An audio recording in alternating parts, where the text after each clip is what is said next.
암 진단. 이 말을 딱 들으면요. 정말 세상의 모든 정보가 나한테 막 쏟아지는 기분 들잖아요. 네, 그렇죠. 뭐 이거 먹으면 남는다더라, 저건 절대 먹으면 안 된다더라. 좋아요. 네. 네, 너무 많아요. 그래서 뭘 믿어야 할지 혼란스러울 수밖에 없는데 오늘 바로 그 혼란 속에서 좀 길을 찾아보려고 합니다. 정말 중요한 주제예요. 암이라는 게 워낙 큰 병이다 보니까 정말 지푸라기라도 잡고 싶은 심정은 이해가 가거든요.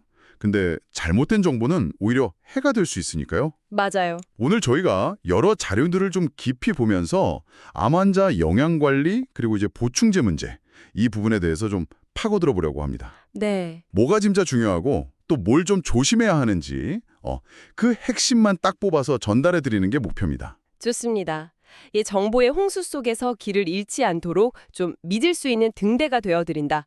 바로 시작해 볼까요? 네, 가장 먼저 왜 이렇게 검증되지 않은 정보들이 위험한 건지 이거부터 좀 짚어봐야 할 것 같아요. 사실 주변에서 누가 뭐 먹고 좋아졌다더라 이런 말 들으면 귀가 쫄깃해지잖아요. 맞아요. 그 솔깃함, 그게 사실 제일 경계해야 되는 부분이에요.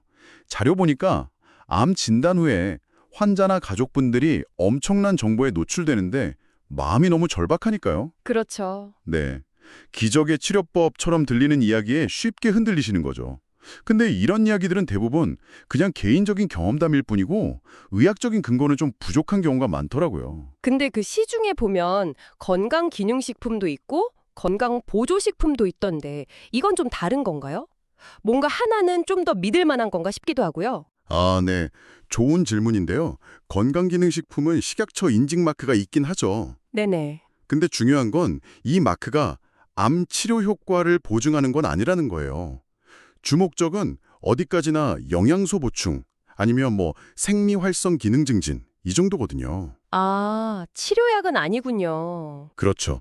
심지어 그 인증 근거가 된 연구가 아주 소규모거나 아니면 동물 실험 수준에 그치는 경우도 많아서요.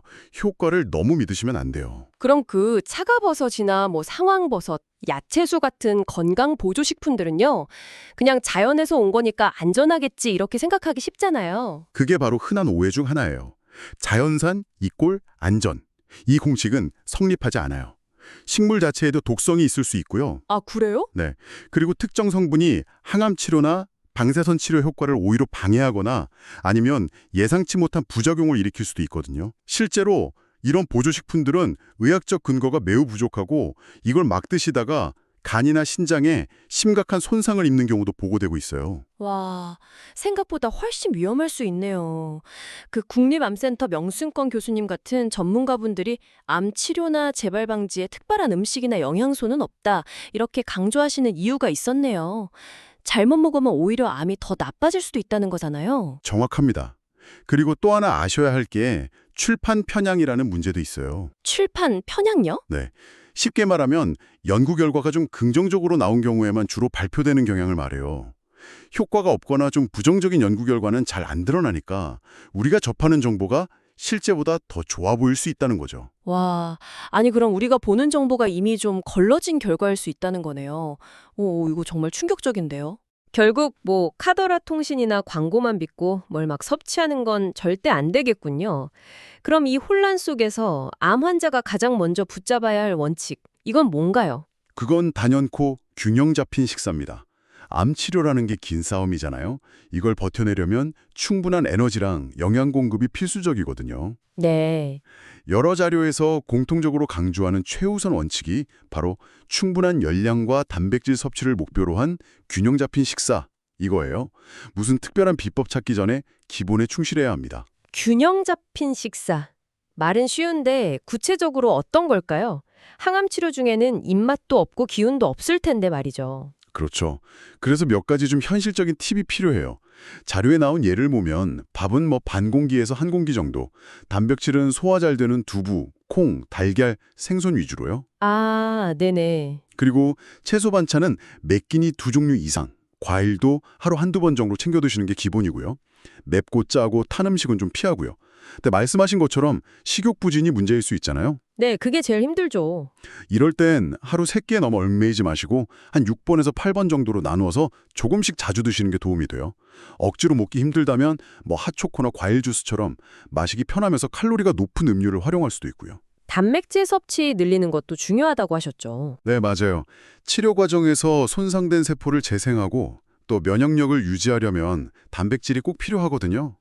닭고기, 생선, 살코기, 달걀, 콩 종류 이런 걸 꾸준히 드시고 음식에 뭐 버터나 오일, 치즈, 견과류 버터 같은 거 조금씩 첨가하면 부족한 열량이나 단백질 보충하는 데 도움이 됩니다. 아, 네. 수분 섭취도 잊지 말아야 하고요. 물이 좀 힘들면 수프나 우유 아니면 묽은 주스 형태도 괜찮아요. 아하. 그러니까 뭔가 특별한 식품 하나에 딱 기댈 게 아니라 내 몸이 이 치료를 잘 견딜 수 있도록 기본적인 영양 상태를 좀 탄탄하게 만드는 거. 그게 핵심이군요. 바로 그겁니다. 물론 뭐 식물에서 유래한 성분들이 실제 항암제로 개발된 사례도 있긴 해요. 뭐 빈크리스틴이나 탁솔 같은 약들이 그렇죠. 네. 근데 이건 아주 철저한 연구랑 정제를 거쳐서 약으로 만들어진 경우고요. 특정 식물이나 추출물을 그냥 그대로 먹는 거랑은 전혀 다른 이야기라는 걸 명확히 해야 합니다. 알겠습니다. 기본은 균형 잡힌 식사다. 이 점 확실히 기억하겠습니다. 자, 그럼 이제 많은 분들이 가장 궁금해하실 영양 보충제 이야기로 넘어가 보죠. 워낙 종류도 많고 말도 많아서요. 첫 번째 주자는 오메가3입니다. 이건 뭐 거의 국민 영양제 수준인데 암 환자에게는 어떤가요? 오메가3. 이게 염증 반응 줄이고 혈액순환 돋는 효과로 잘 알려져 있죠. 일부 자료에서는 뭐 암 발병이나 재발률 감소랑 관련이 있을 수 있다는 통계 결과나 아니면 특정 암세포, 예를 들어 삼중음성 유방암세포 성장을 억제했다는 실험실 연구 결과 같은 걸 언급하기도 해요. 세포의 산소 공급을 좀 원활하게 하는 데 도움이 될 수도 있고요. 오, 실험실 수준이긴 하지만 꽤 흥미로운데요? 그럼 어떤 오메가3를 얼마나 먹어야 효과를 좀 기대해 볼 수 있을까요? 효과를 기대하려면 우리 몸에서 바로 쓸 수 있는 활성형, 그러니까 EPA랑 DHA 형태가 중요해요. 자료에서는 염증 완화 같은 걸 위해서 하루에 약 1000mg 정도의 EPA, DHA 섭취를 제한하기도 하는데요. 식물성 오메가3, ALA라고 하죠. 이건 중금속 오염 걱정은 덜하지만 우리 몸에서 EPA, DHA로 전환되는 비율이 한 7% 정도로 매우 낮다는 한계가 있어요. 아, 전환율이 낮군요. 네. 그리고 지용성이니까 식사 직후에 먹는 게 흡수에 좀 유리하고요. 뭐 USD 유기농 인증 같은 품질 관리 여부를 확인하는 것도 좋겠죠. 근데 여기서 정말 중요한 주의사항이 있습니다. 네, 뭘까요? 오메가3는 피를 묽게 하는 효과가 있거든요. 그래서 항응고제, 뭐 와파린 같은 거나 혈전 용해제 드시는 분들은 출혈 위험이 높아질 수 있어요. 아, 위험할 수 있겠네요. 네, 이건 매우 치명적일 수 있습니다. 그래서 반드시 담당 의사 선생님이랑 상의해서 복용 여부랑 용량을 결정해야 해요. 그리고 오메가3가 직접 암을 치료한다는 명확한 근거는 아직 부족하다는 점도 꼭 기억하셔야 하고요. 반드시 의사 상담이 필요한 부분이군요. 특히 혈액 관련 약 드시는 분들은 정말 조심해야겠어요. 다음은 비타민 D입니다.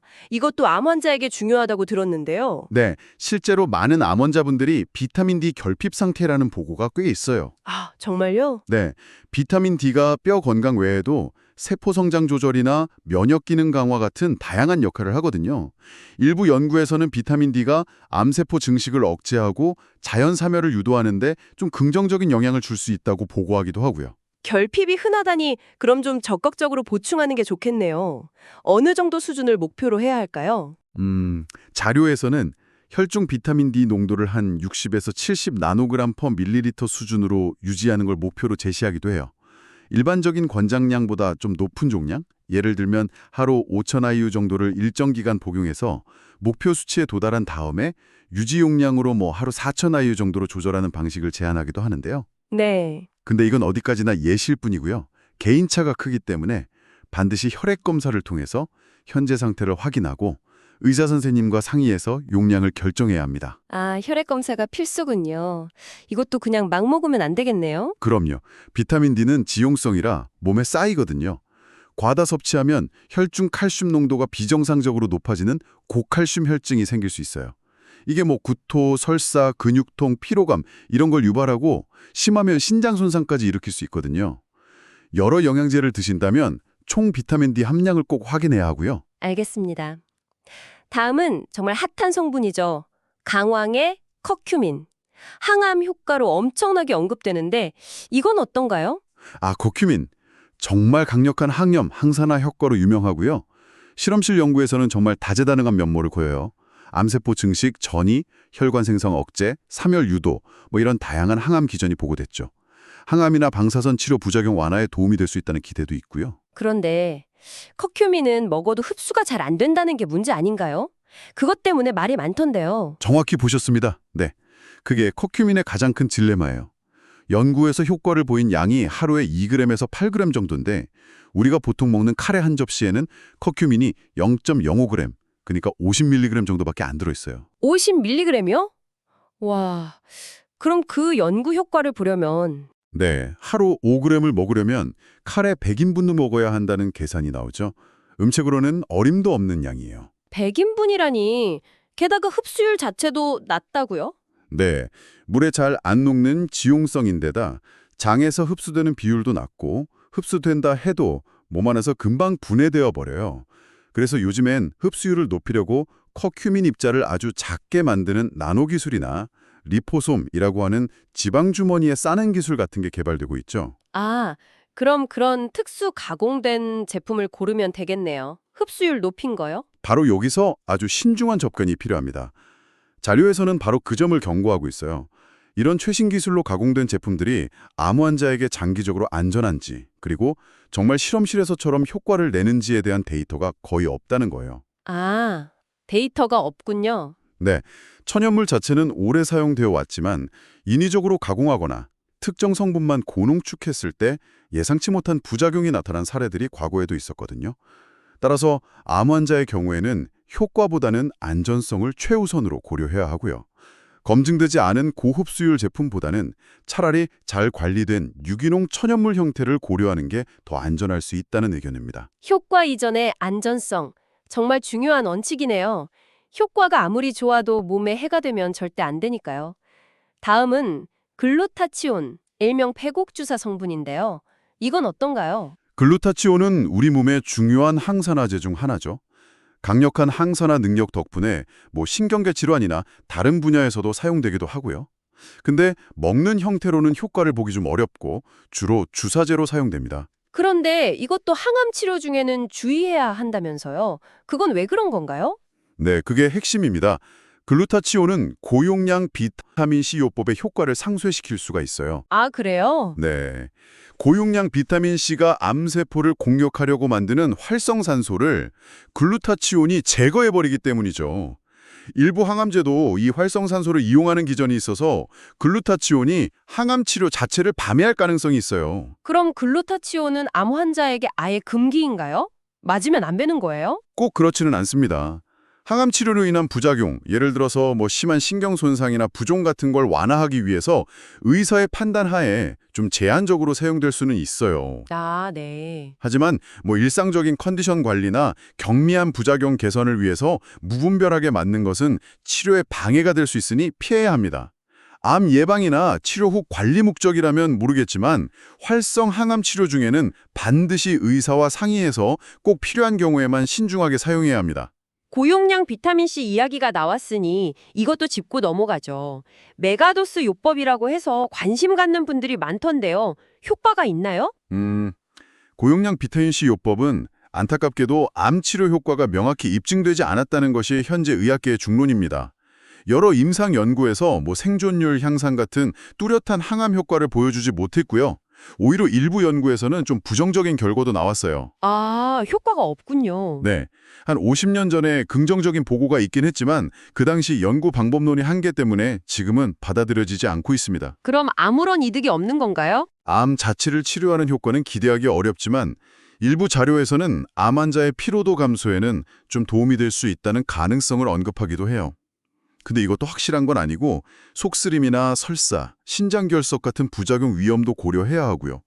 최근에 흡수율을 높였다는 리포조말 비타민C 이런 것도 언급되지만 이건 역시 커큐민처럼 암 환자 대상의 충분한 안전성이나 효과 데이터는 아직 부족한 상황입니다. 정말 복잡하네요. 좋아 보이는 것들도 따져봐야 할 게 정말 많군요. 그 외에 또 주목할 만한 성분들이 있을까요? 자료에 보니까 꽤 여러 가지가 언급되던데요. 네, 몇 가지 더 간략하게만 살펴볼게요.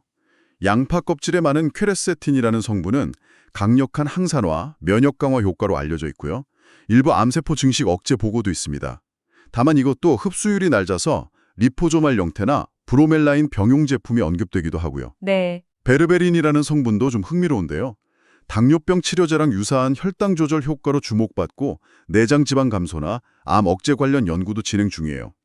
장내 유해균 억제, 염증 조절, 이런 다양한 기전이 연구되고 있는데 자료에 따르면 국내에서는 구하기가 쉽지 않다고 하네요. 아, 베르베리는 구하기 어렵군요. 네.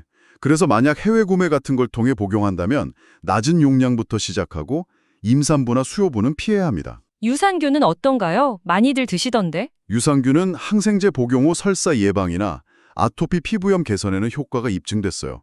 다른 효과들에 대한 연구는 계속되고 있지만 아직 암 치료와 관련해서 적극적으로 권장되지는 않고요. 다만 대장암 수술 후에 장기능 안정화를 위해서는 섭취를 고려해 볼 수는 있습니다. 콩삼이나 인삼처럼 면역력에 좋다고 알려진 것들은요? 제 대상 연구는 좀 제한적이에요. 항암 효과에 대한 근거는 부족하고요. 오히려 강력한 항산화 효과가 특정 항암 치료를 방해할 수 있다는 우려 때문에 치료 중에는 섭취하지 않는 것이 좋다는 의견도 있습니다. 또 여성 호르몬과 유사한 작용을 할 수 있어서 유방암 환자는 주의해야 하고요. 그 외에도 간 기능 개선제로 알려진 밀크시슬은 타목시펜 같은 항암제나 혈당 강화제의 효과에 영향을 줄 수 있고요. 석류나 콩 추출물에 많은 식물성 에스트로겐, 그러니까 이소플라본이나 파이토에스트로젠은 호르몬 수용체 양성 유방암 환자는 피해야 합니다. 또 베타카로틴 보충제는 흡연자의 폐암 위험을 높인다는 연구가 있어서 채소나 과일로 섭취하는 것이 훨씬 안전하고요. 와, 정말 끝이 없네요. 개별 성분 하나하나 따지다 보면 머리가 아플 지경인데요. 결국 이 모든 정보를 꿰뚫는 가장 중요한 원칙? 이건 뭘까요? 네, 복잡하게 느껴지실 수 있지만 정말 모든 자료가 공통적으로 가리키는 단 하나의 핵심 원칙이 있습니다. 바로 의료진과의 상담입니다. 아, 역시 그건가요? 네, 어떤 보충제든 좋다는 말을 들었든 광고를 봤든 섭취하기 전에는 반드시 주치의 선생님, 임상 영양사, 약사 같은 전문가와 상의해야 합니다. 특히 항암 치료 중이라면 더더욱 그렇고요. 전문가 상담이 필수다. 그리고 만약 전문가와 상의하에 무언가를 먹기로 결정했다면 제품을 고를 때도 주의해야 할 점들이 있겠죠. 그렇습니다. 나에게 정말 필요한지, 효과와 안전성에 대한 근거는 충분한지, 식약처 인증이나 원료 정보 같은 표시 사항은 명확한지, GMP 마크처럼 품질 관리가 되는 제품인지, 나에게 해당되는 주의 사항은 없는지, 유통기한은 넉넉한지 이런 것들을 꼼꼼히 확인해야 합니다. 특히 혈액 관련 약이나 면역 억제제 같은 걸 복용 중이라면 반드시 의료진에게 알려야 하고요. 그리고 오늘 이야기 나눈 내용 중에 암 환자는 절대 굶으면 안 된다는 것, 그리고 체중 유지가 중요하다는 것도 다시 한번 강조해야 할 것 같아요. 네, 매우 중요한 지적입니다. 단식은 암세포뿐 아니라 정상세포의 영양 공급까지 막아서 면역력을 떨어뜨려요. 네. 체중 감소는 영양 부족의 신호이고 이건 치료 효과 감소, 심하면 치료 중단으로 이어질 수 있습니다. 잘 먹는 것이 치료의 일부라는 점을 꼭 기억하셔야 합니다. 오늘 정말 많은 이야기를 나눴는데요. 정리를 좀 해보자면 암 환자의 영양 관리는 필수지만 검증되지 않은 정보는 독이 될 수 있다. 그렇죠. 화려한 보조제 광고에 현혹되기보다는 내 몸의 기초를 다지는 균형 잡힌 식사가 무엇보다 중요하다. 그리고 어떤 보조제든 혹시나 하는 마음에 섣불리 시도하기보다 반드시 전문가와 상의 후 신중하게 결정해야 한다. 아까 그 말씀, 무심코 먹은 영양제가 암 환자에게는 독이 될 수 있다. 정말 잊지 말아야겠습니다. 네, 핵심을 잘 짚어주셨습니다. 오늘 나눈 이야기들을 바탕으로 마지막으로 이런 질문을 좀 던져보고 싶어요. 지금까지는 개별 영양소의 효과에 좀 집중하는 경향이 있었다면 앞으로는 어떨까요? 환자 개개인의 식단, 복용하는 보충제, 그리고 항암제 종류나 방사선 치료 같은 구체적인 치료 계획 사이에 복잡한 상호작용, 이걸 어떻게 더 정밀하게 이해하고 관리할 수 있을까요? 단순히 좋다 나쁘다를 넘어서서 진정한 의미의 개인 맞춤형 영양 전략은 과연 어디까지 발전할 수 있을지 함께 고민해 볼 가치가 있는 질문이라고 생각합니다. 와, 정말 흥미로운 질문인데요. 질병과 싸우는 방식도 영양관리도 점점 더 개인에게 맞춰지는 시대가 오겠군요. 그 미래를 기대해보면서 오늘 이야기는 여기서 마무리하겠습니다. 네, 여러분의 건강한 여정에 오늘 나눈 정보들이 조금이나마 도움이 되었기를 진심으로 바랍니다. 지금까지 시청해주셔서 감사합니다. 구독과 좋아요는 사랑입니다.